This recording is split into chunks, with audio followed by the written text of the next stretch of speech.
Olá, meu nome é Ricardo Borges, eu sou um dos pastores da Igreja Metodista Livre da Saúde aqui em São Paulo. E você que é da comunidade já sabe, esse é o nosso vídeo semanal que oferecemos como um pequeno auxílio para os nossos cultos nas casas. E você que não frequenta a nossa comunidade, sejam bem-vindos a esse momento de reflexão na palavra, para um tempo de louvor através da música e para que oremos juntos. Estamos na terceira mensagem de uma série no livro do profeta Jeremias.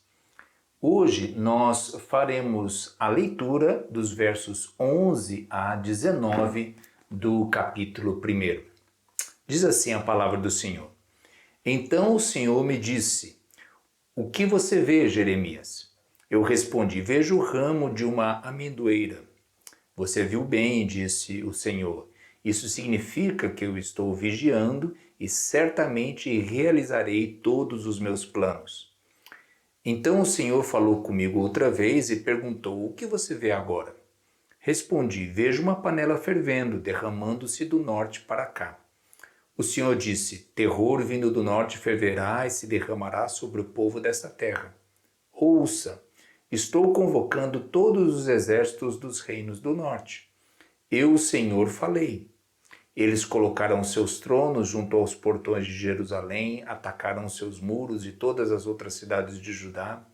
Pronunciarei julgamento contra meu povo por toda a sua maldade, por terem me abandonado e queimado incenso para outros deuses. Adoram ídolos que fizeram com as próprias mãos. Levante-se e prepare-se para agir.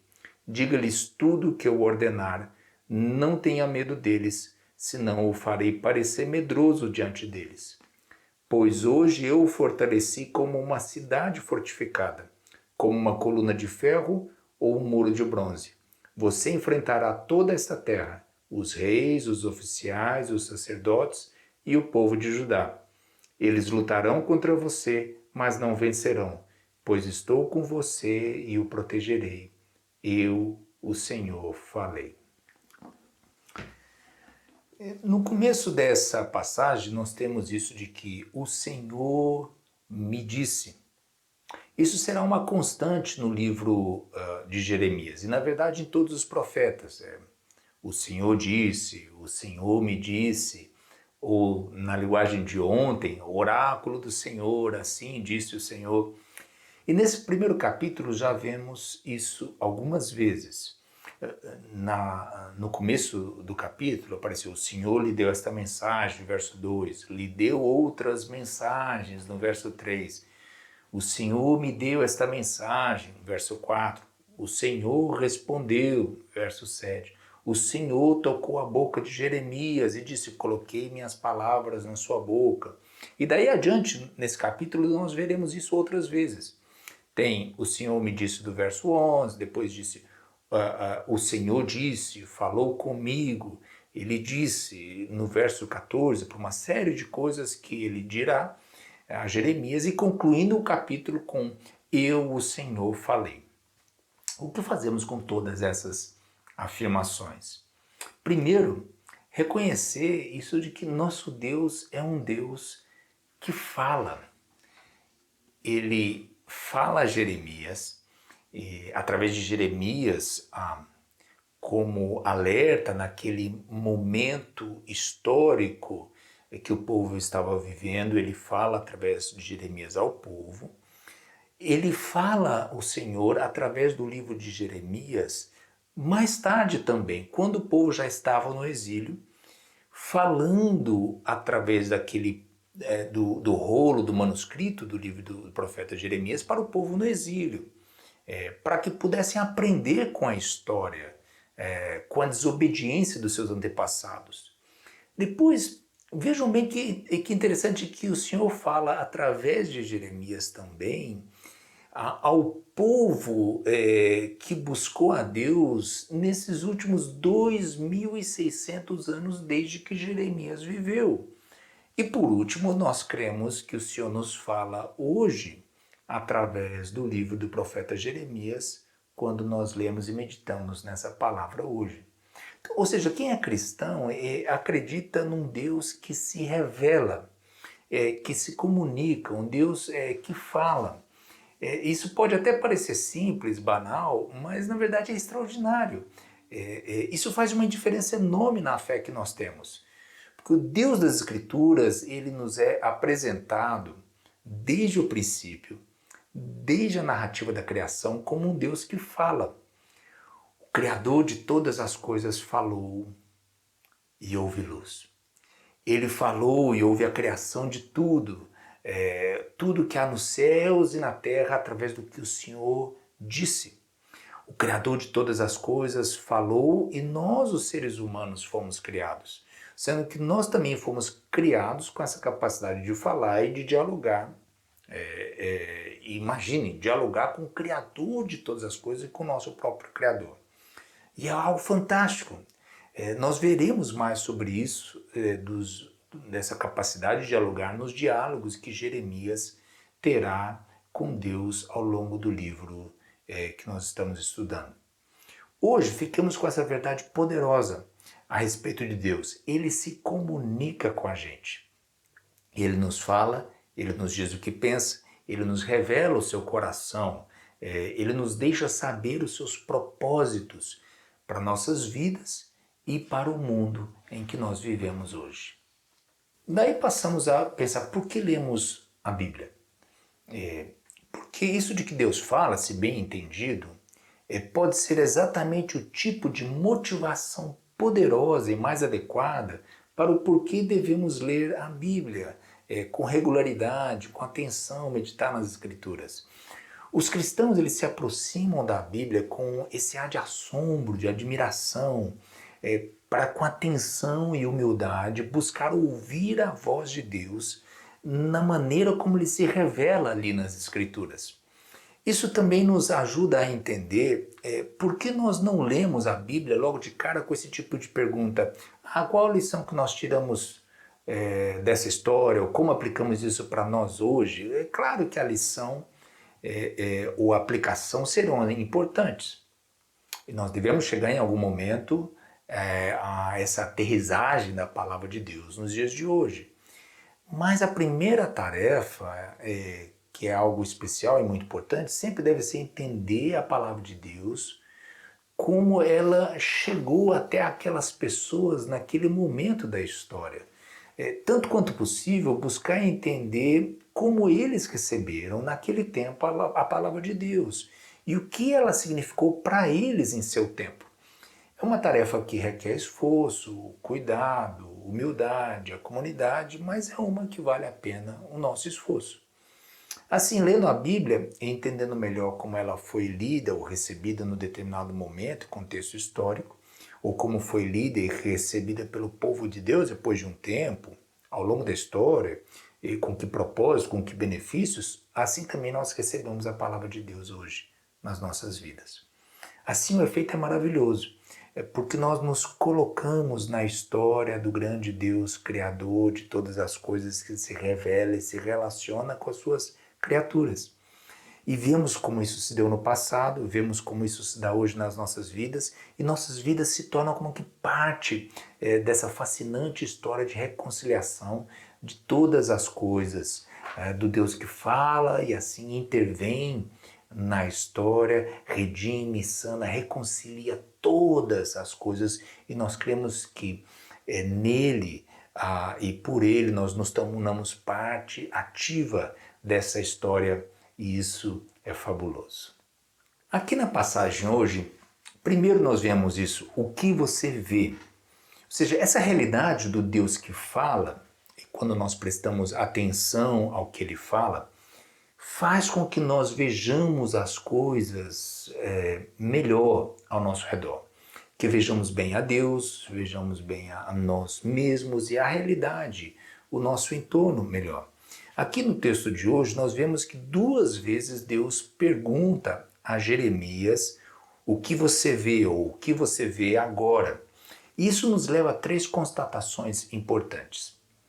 Primeiro, o Senhor vigia, depois que o Senhor se importa e que o Senhor julga.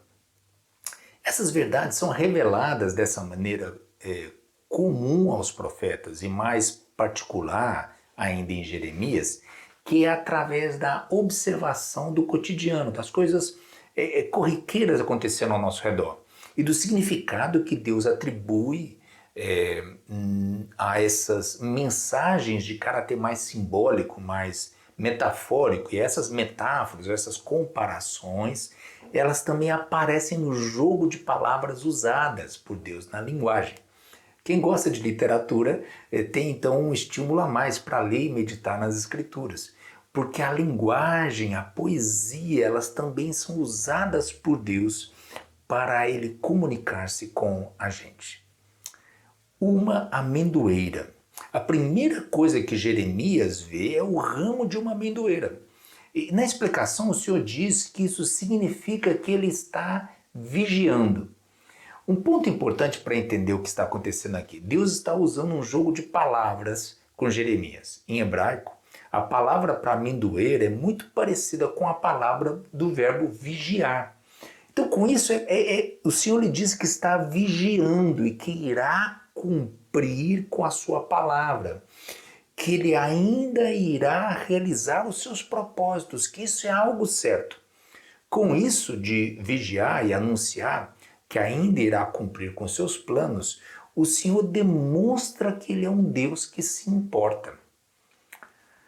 Porque ele busca a maneira de mandar uma mensagem, aliás, uma e outra vez, com insistência, com perseverança, justamente porque se importa com o que acontece com a gente.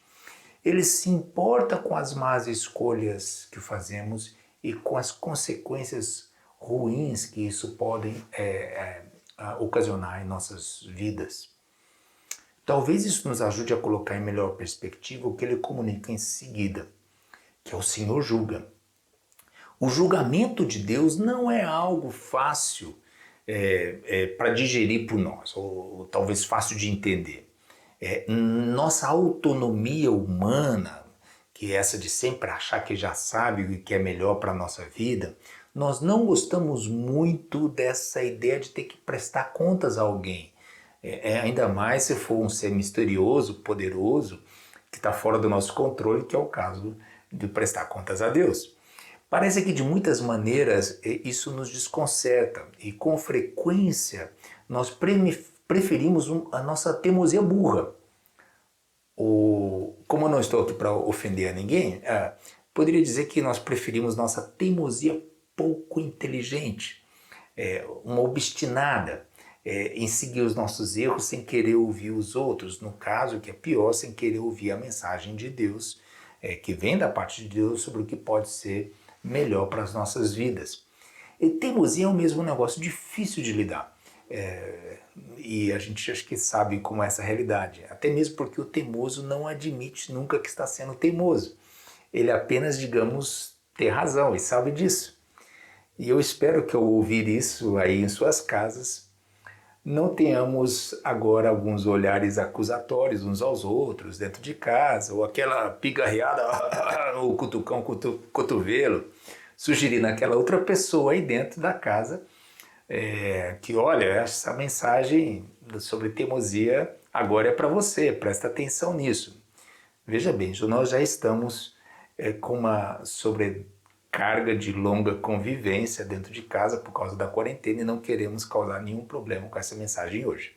Então façamos assim, tomemos esse alerta de Deus sobre a teimosia para nós, para cada um de nós, para si mesmo.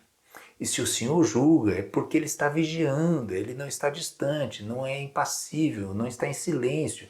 Ele fala com a gente para nos alertar, Ele anuncia o julgamento porque no final das contas Ele quer o nosso bem, Ele quer a nossa paz, que é a justiça habitando no nosso meio. O Senhor fala em sequência através da panela fervendo, sobre aquelas pedras no fogo, inclinada, prestes a se derramar com esse líquido fervendo, como um símbolo do castigo que viria no futuro. Diz o Senhor, por causa da maldade deles. Mas vejam que mesmo o anúncio do julgamento é algo bom, apesar de não ser agradável, porque aponta a razão, o motivo, no caso, a sua maldade. e porque dá oportunidade de uma mudança. E para entregar essa mensagem que é difícil, o Senhor ainda promete algo mais, e com isso nós concluímos hoje, que é que o Senhor diz que Ele fortalece. O Senhor lhe diz que o fortalecerá. O fortalecerá para que ele possa falar e agir. Verso 17. O profeta precisará falar contra a maldade, ele deverá agir contra a maldade. Levantar a voz e agir eram componentes essenciais da vida e da mensagem do profeta naquele tempo, e suspeito que são requisitos importantes para a vida de fidelidade nossa hoje também. Não será fácil, mas talvez por isso mesmo o Senhor repete aquele mandamento misturado com a promessa do que nós falamos na mensagem passada. E para quem ouviu a mensagem, vão se lembrar que eu falei de Dona Ana, e Dona Ana, perdão, que aí vem de novo um mandamento. O Senhor diz, não tenha medo. Tá vendo como se repete mesmo? E bastante nas escrituras, não tenha medo. Daí o Senhor promete fortalecê-lo como uma cidade fortificada, como uma coluna de ferro ou muro de bronze. O Senhor usa 3 metáforas militares, porque o Senhor parece usar com frequência essas imagens comuns, correntes de cada época, familiares de cada contexto, para dizer outra vez a Jeremias, não tenha medo, eu o fortalecerei. Quem é da comunidade possivelmente já escutou minha história sobre como, em meio a um retiro de silêncio no bucólico interior da Inglaterra, eu me perdi em umas trilhas que eu estava fazendo e acabei tendo que correr em sequência de 4 touros diferentes, um atrás do outro, e até hoje tem gente que me pergunta se foi verdade mesmo ou se era, digamos, apenas uma ilustração. Bem, eu lamento que tenha sido real, de verdade mesmo. Por outro lado, eu agradeço a Deus que eu estou aqui para contar essas histórias. A parte, digamos, mais metafórica ou simbólica, talvez vinda do senso de humor divino, de uma ironia de Deus comigo, foi que naqueles dias Deus me estava fazendo pensar muito sobre o tema dos medos que eu tinha. E depois ele me fez recordar de um versículo que tinha sido muito especial que Deus havia me falado anos antes, muitos anos antes, é que aparece no Salmo 92, verso 10, que diz assim: Tu me tens tornado forte como um touro selvagem e me tens abençoado com a felicidade. Eu às vezes fico pensando se Deus tem mesmo esse senso de humor ou se é apenas minha projeção. Eu prefiro acreditar que Deus sim é bem-humorado e que Ele nos traz alegria, Ele nos faz rir, até mesmo nos momentos difíceis. Aliás, rir de si mesmo, eu creio, é uma capacidade saudável, bem saudável que Ele nos dá. E sobre isso de tornar-se fortes, é bom sempre lembrar que é Ele que é o forte. E por isso mesmo nós somos feitos fortes. É como nessa oração de Kierkegaard, que eu gosto muito, que ele diz assim: Pai Celeste, no mundo cá de fora um é forte, outro é fraco. O forte, quem sabe, envaidece-se com a sua força. O débil suspira e ai de mim torna-se invejoso. Mas aqui, bem no interior da tua igreja, todos somos fracos. Aqui, perante tua presença, tu és o poderoso, só tu és o forte. O texto de hoje termina assim: Eles lutarão contra você, mas não vencerão. Pois eu estou com você e o protegerei, eu, o Senhor, falei. Nós vimos hoje que o Senhor fala, Ele fala porque Ele se importa, Ele alerta, Ele julga, mas Ele também nos fortalece, porque Ele é o poderoso, só Ele é o forte. Olá, irmãos e irmãs.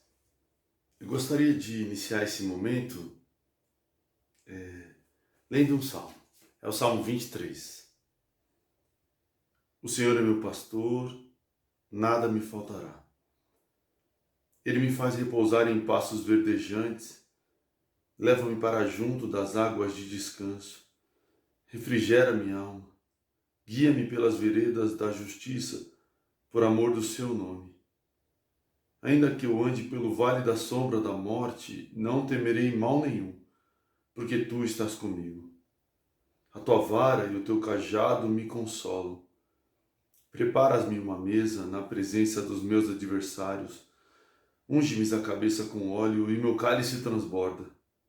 Bondade e misericórdia certamente me seguirão todos os dias da minha vida e habitarei na casa do Senhor para todo sempre. Amém.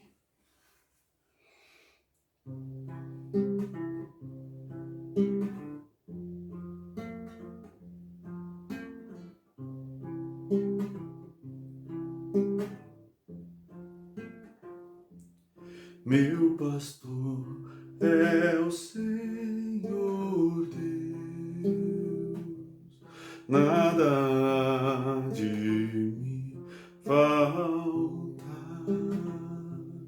Faz-me andar em segurança e ao meu lado sempre está.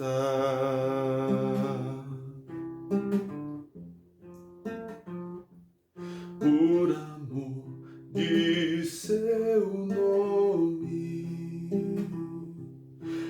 oferece sua paz. Posso estar tranquilo, pois eu sei, ao meu lado sempre estás. Ao meu lado, ao meu lado, ao meu lado, sempre estás, sempre perto, sempre amigo. Ao meu lado, sempre estás.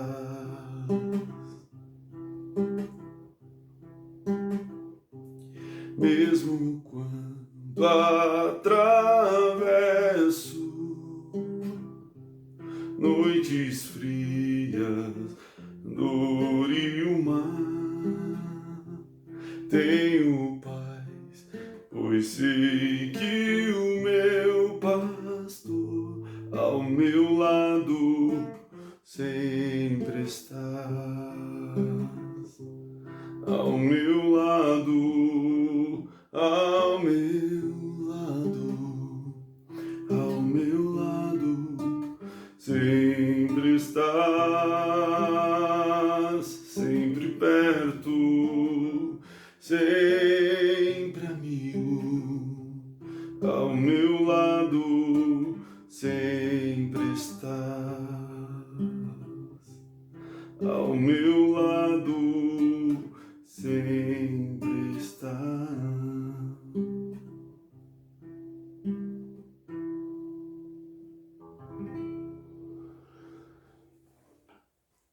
Que Deus abençoe a sua semana e que a gente continue a nos lembrar todos os dias de que o Senhor está perto. Ele está ao nosso lado e está em nós. Deus abençoe. Vamos orar. Querido Deus e Pai de amor, hoje queremos orar em primeiro lugar agradecendo que o Senhor fala com a gente, que o Senhor se revela, se comunica por causa de teu amor por nós, que o Senhor se relaciona com a gente, o Senhor nos convida para conhecermos mais do teu coração e dos teus bons propósitos para a humanidade. Obrigado que o Senhor se importa e por isso mesmo o Senhor nos alerta. E nós te agradecemos que o Senhor anuncia o julgamento que pode vir sobre nós por causa da nossa própria negligência e maldade. Obrigado também, Senhor, porque uma vez mais o Senhor nos diz para não termos medo. E que bom que o Senhor nos promete fortalecer-nos em meio a todas as lutas que passamos. Ajuda-nos, Senhor, a afastar-nos de toda injustiça, de toda maldade, no nível pessoal, no nível estrutural, sistêmico e nossa sociedade. Mas ajuda-nos, Senhor, a que sejamos vozes e instrumentos da Tua justiça em um mundo muitas vezes cruel e injusto. Obrigado porque o Senhor vem para nos trazer tua justiça e te clamamos, Senhor, vem sem demora, em especial por causa dos pequeninos e vulneráveis que mais sofrem por causa das injustiças de hoje. Oramos também por saúde e proteção para aqueles nossos queridos lutando contra esse vírus e contra outras enfermidades. Traz cura, Senhor. Traz restauração, traz proteção para todos aqueles com diferentes responsabilidades na linha de frente do combate a essa pandemia. Oramos para que aprendamos todos a sermos generosos e solidários com aqueles mais afetados, também economicamente. Ajuda-nos a ser mais sensíveis e cuidadosos, Senhor, uns com os outros, amparando-nos mutuamente em nossas necessidades. E que o Deus da paz e da justiça nos abençoe e nos guarde com a graça amorosa do Pai, com a consolação do Espírito Santo e com o amor sacrificial de Jesus Cristo. Amém. Sigamos cada um cuidando de si mesmo e cuidando uns dos outros. Por isso, sempre usando a máscara quando precisar sair ou se deslocar para qualquer lugar. E lembre-se, quando a gente usa a máscara, eu estou pensando em primeiro lugar em proteger o outro, muito mais do que proteger a mim mesmo. E com essa atitude nós diminuiremos os riscos, esperando que logo possamos chegar a ter dias melhores. Enquanto isso, fiquem todos na paz do Senhor e até a próxima semana.